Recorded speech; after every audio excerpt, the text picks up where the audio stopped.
আসসালামু আলাইকুম, কেমন আছেন সকালে? আশা করি আল্লাহর রহমতে আপনারা সকলেই ভালো আছেন। আমিও আলহামদুলিল্লাহ ভালো আছি। চলে আসলাম নতুন একটা ভিডিও নিয়ে। এখানে আমি সারাদিন গোছ কাপড় নিয়েছি 4টা ভাঁজ করে আমি এখানে 22 কলির একটা স্কার্ট প্লাজো তৈরি করব, যেটা কিনা এখন ট্রেন্ডিংয়ে চলছে। এখানে পুরো 22টা কলি হবে, 2টা পায়ে 11টা করে কলি হবে। আপনি যদি আর একটু বেশি কলি নেন তাহলে আপনার 12টা করে 24টা হবে। আপনি চাইলে আরও বেশিও নিতে পারেন। তাহলে আমি এখানে 22টাই নিয়েছি। এখানে 3.5 হাত পানার কাপড়, যেটা প্রায় 60 ইঞ্চির উপর, 60 ইঞ্চি ঘের, ওই কাপড়টা নিয়েছি। এটা 39 ইঞ্চি লম্বা হবে। সো আমি এখন সুন্দর করে দাগ দিয়ে নিয়েছি।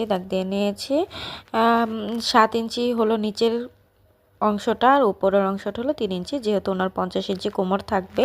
আর নিচে তো যতটুকু মানে ঘের আসে আর কি, সেই অনুসারে আমি কেটে নিলাম।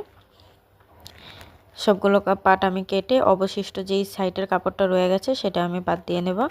আর এগুলোতে আমি ভাও আর উল্টার চিহ্নটা দিয়ে নিচ্ছি, যাতে আমার সেলানোর সময় উল্টা ভাও না হয়, কারণ দেখা যাবে একটা সেট শাইনিং থাকবে আর একটা সেটে শাইনিং থাকবে না।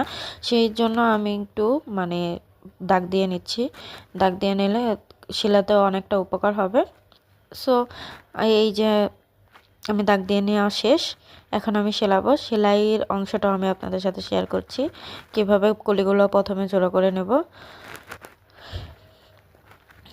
দেখতেই পাচ্ছেন, সব কিছু মুখে বলা আসলে সম্ভব হয় না, দেখলেই বোঝা যায় কত সুন্দর করে আমি কলিগুলো পার্ট বাই পার্ট আগে জোড়া দিয়ে নিচ্ছি। জোড়া দেওয়ার শেষে আমি তারপরে লক করব। লক করে হাই কেটে তারপরে দেন আমি এটা সেলাই করব।